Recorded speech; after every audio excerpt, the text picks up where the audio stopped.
It's that time of year where JD Power claims to have the list of the most reliable brands. We're going to get into this, at least car brands, right? That's why you guys are here, is for cars. Conveniently, we also have another reliability test. Now, how they do these tests, both of IC Cars and JD Power, they have their own ways of doing it. I trust IC Cars a lot more, but IC Cars has a list for most reliable cars, new cars for the money.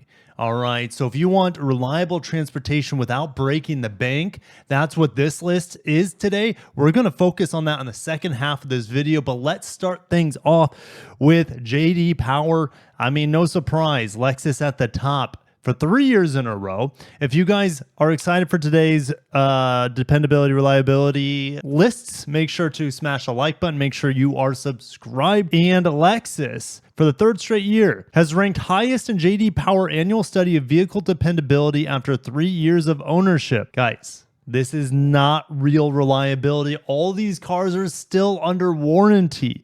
You cannot really judge dependability, aka reliability, unless you have long-term ownership. You see Lexus TXs in here. They have not been in the new Lexus GX behind that, I think. Those vehicles haven't been out for more than a year or two. All right, especially with the stop sale on this guy. So just because Lexus is ranking high doesn't mean much. Now, you got to keep in mind that how they look at things, they look at problems that people are having within the first 3 years of ownership. And it could be navigation. It could be a rattling dash. It could be a paint. It could be, they have all sorts of criteria here. And JD Power has found with half of the top 10 problems relating to integration: phone connecting wirelessly, phone not connecting wirelessly, Bluetooth issues, Android Auto, Apple CarPlay issues. All right, glitches with infotainment, especially with Android Auto. Okay, I just mentioned that. Those have produced the most problems for the second year in a row.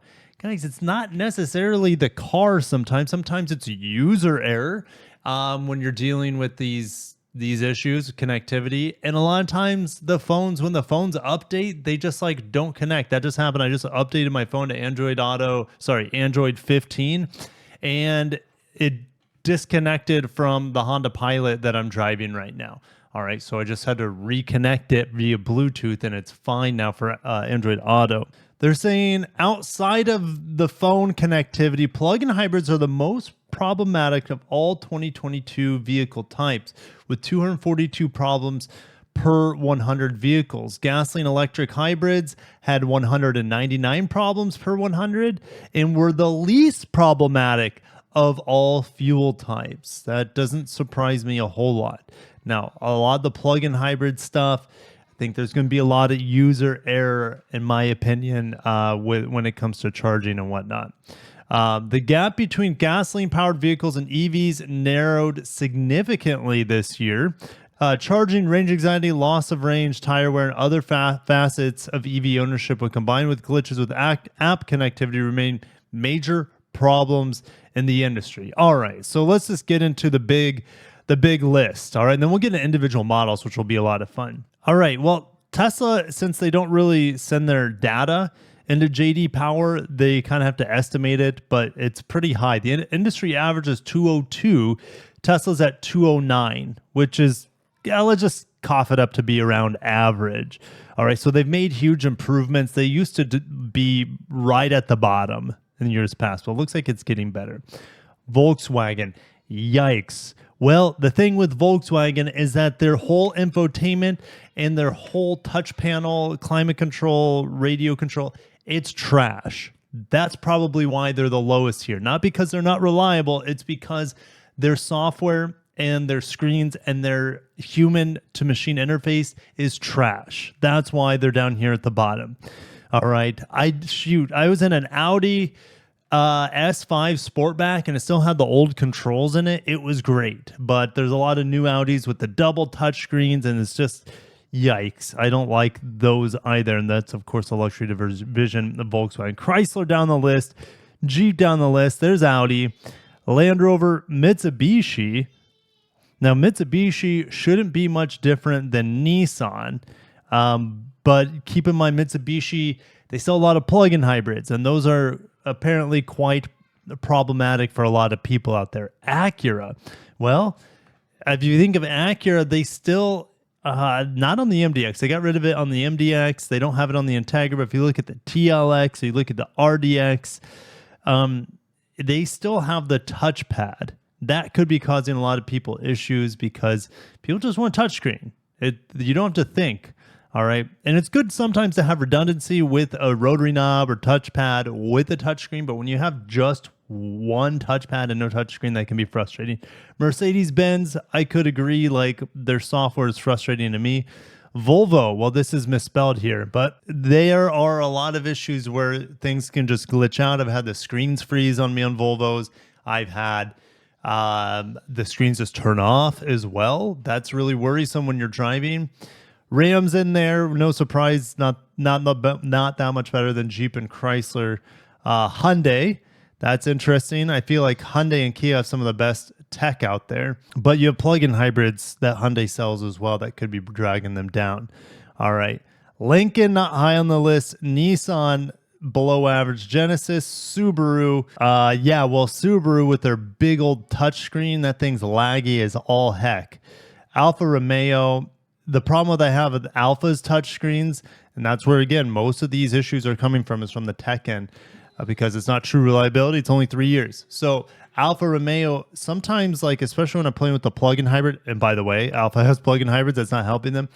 When I try to press a button on the touchscreen, it's typically too small. Like, I can't even get to it. Like, I just have to kind of like whittle my fingernail into a corner to get a touch the screen to register what I'm trying to get at. Infiniti, Ford around average here, and then below average we go to Honda. Kia, which you would think Kia would be closer to Hyundai, but there's a decent gap there. Mini, BMW, Porsche, GMC, Chevy, Cadillac. Well, that makes sense, right? These are all the same brand, GMC, Chevy, Cadillac.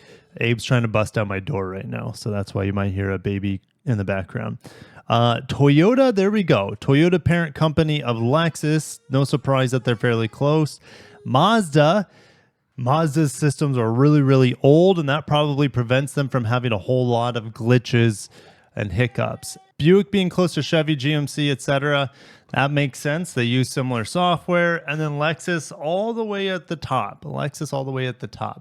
Now, take what you want from that list. This is not real reliability. It's just how many issues are people having with their cars with phones at this point, or how bad is the touchscreen experience? How bad is the inbuilt software? That's how I read this list. Which one is the most frustrating to own as a new car? And it seems like these brands at the bottom, these are the most frustrating brands to interact with. That's how I see it. It's not dependability. It's which ones are the most frustrating as a new car to get your phone connected to and to figure out the menus. All right. Minivan. Sienna's the most dependable according to them. Tacoma's the most dependable. Silverado, Sierra, well, those are the large light duty, large heavy duty, whatever. Upper mid-size premium SUV. All right, that's what's strange. If Lexus is at the top, why is Lexus not above these with the RX, for example? That doesn't make sense to me. Upper mid-size SUV, GMC, Acadia, Enclave, and CX-9. Let's see here. Small SUV, Nissan Kicks. Well, that just got redesigned, but I didn't have any issues with the redesigned Kicks with connectivity or anything like that. Crosstrek's in there, Encore GX. Murano just got a redesign as well. It probably will stay at the top. Premium. Oh, here's premium midsize. What did upper midsize? Okay, what I miss here? Upper midsize premium SUV. Okay, so this technically would be like Lexus TX, I guess. All right. Anyways, midsize premium SUV. XT5, RX, GX, large SUV. There's just one apparently in the world, and that's the Tahoe. Compact SUV, RAV4 Terrain CX5, no CRV in there. Compact premium SUV. They had to make a category just for the Corvette. Mid-size car, Toyota Camry, Altima, Sonata. No Honda products in there. That's weird. No Accord.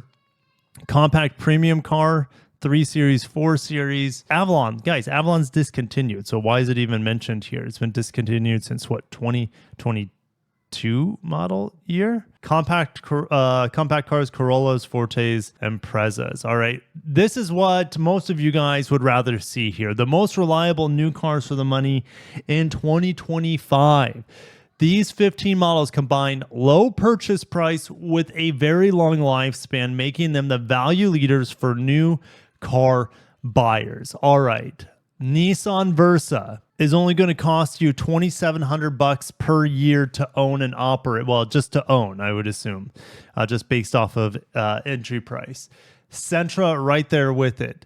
Camry hybrid. Now Camry's fully hybrid, and this price, my friends, is now like you should be able to get a Camry hybrid no problem for a lot less than this. So Camry could shoot to the list here as Camry hybrid is standard.